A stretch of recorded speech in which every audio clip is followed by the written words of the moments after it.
Salam, selamat malam. Assalamualaikum warahmatullahi wabarakatuh.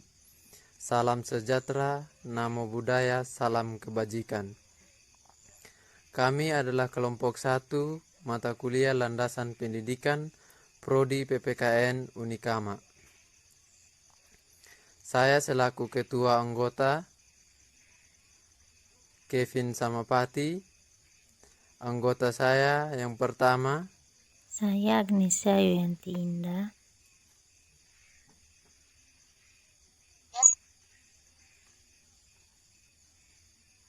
yang kedua,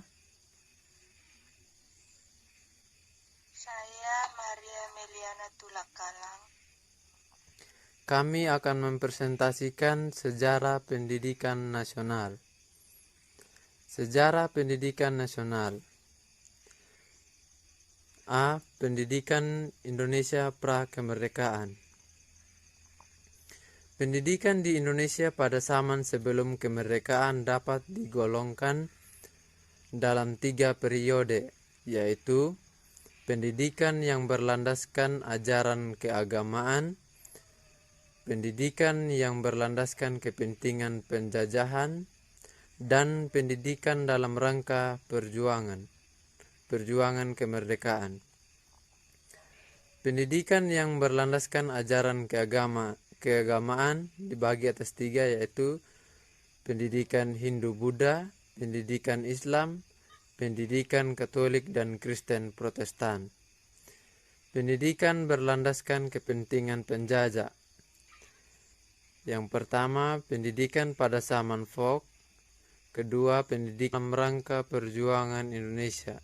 Yang pertama, Muhammadiyah. Kedua, Taman Siswa.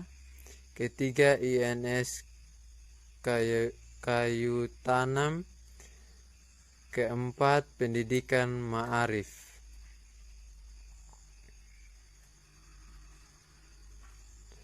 B.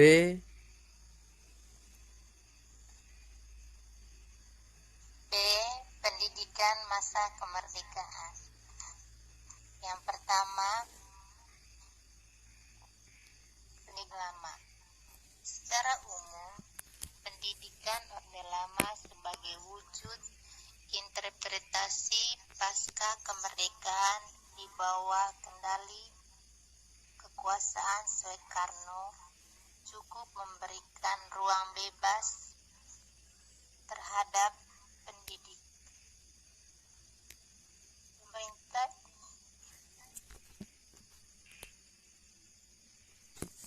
Pemerintah yang berasaskan sosialisme menjadi rujukan dasar bagaimana pendidikan akan dibentuk dan dijalankan demi pembangunan dan kemajuan bangsa.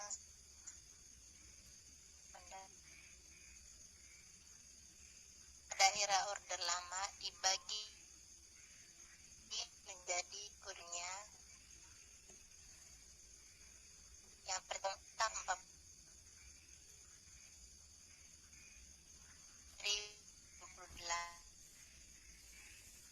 yang urai 1952. Yang ketiga, kurikulum 1964. Yang kedua, pendidikan pada masa Orde Baru. Beberapa hal negatif lain, dasar ras dan asal-usul keturunan,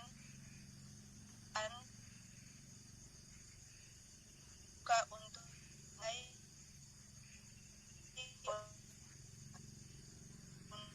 hal ini jalan dengan bunyi pasal 3 Undang 1945 bahwa tiap-tiap warga negara berhak mendapatkan pengajaran. 1950 dan Undang-Undang Dasar Nomor 12 1954 pasal kan warga negara mempunyai hak menjadi murid suatu sekolah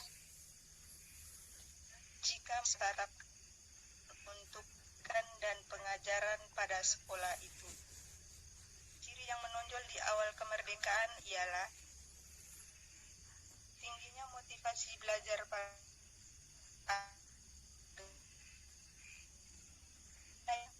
padanya. Pada tanggal 1 1946 dibentuk Bagian Pendidikan Masyarakat dan Kementerian Pendidikan, Pengajaran, dan Kebudayaan yang bertugas sebagai berikut. Yang pertama, memberantas buta huruf, peruntukan, dan pengajaran pada sekolah itu. Ciri yang menonjol di awal kemerdekaan ialah tingginya motivasi belajar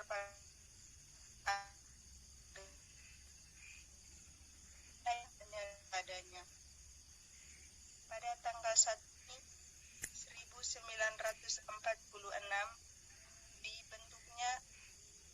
dibentuk Bagian Pendidikan Masyarakat dan Kementerian Pendidikan, Pengajaran, dan Kebudayaan yang bertugas sebagai berikut. Yang pertama, memberantas buta huruf.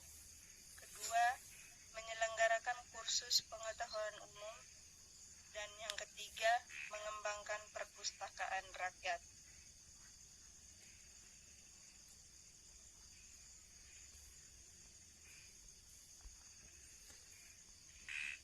D. Keunggulan dan kelemahan dari tiap masa. Yang pertama, pada masa Hindu-Buddha.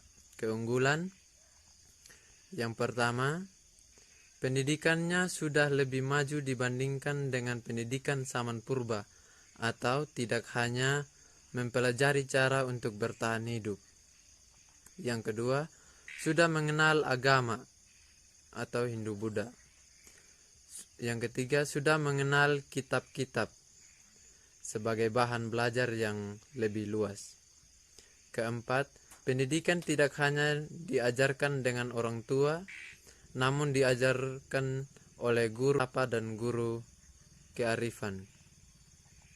Kelemahan yang pertama, adanya masyarakat feodal, yaitu raja dengan pegawai-pegawainya yang dijamin dan di rakyat yang menjamin. Yang kedua, adanya kasta Brahmana, Ksatria, Waisya, dan Sudra, sehingga rakyat yang memiliki kasta Sudra tidak akan bisa pindah ke Brahmana, begitupun sebaliknya. Yang ketiga, yang bisa menganyam pendidikan dengan layak hanya anak golongan pra-raja-raja saja. Keempat, bersifat tidak formal, di mana murid dapat berpindah dari satu guru ke guru yang lain. Yang kedua, pada masa Islam. Keunggulan, pendidikan Islam diajarkan dengan jalan damai atau tidak memaksa, dan mengakulturasi kebiasaan masyarakat lama Indonesia seperti kebiasaan zaman purba atau Hindu-Buddha, namun diberi unsur Islaminya. Yang kedua, Islam mewajibkan setiap umat memiliki pendidikan Islam, karena dalam Islam menuntuti ilmu sebagai. Sekian dan terima kasih. Itu adalah hasil presentasi kami kelompok 1 mata kuliah landasan pendidikan Prodi PPKN Universitas PGRI Kanjuruhan Malang. Jika teman-teman ada yang mau menyanggah, memberi kritik atau saran, kami persilakan di kolom komentar YouTube kami. Sekian dan terima kasih. Assalamualaikum warahmatullahi wabarakatuh. Salam sejahtera, namo buddhaya, salam kebajikan.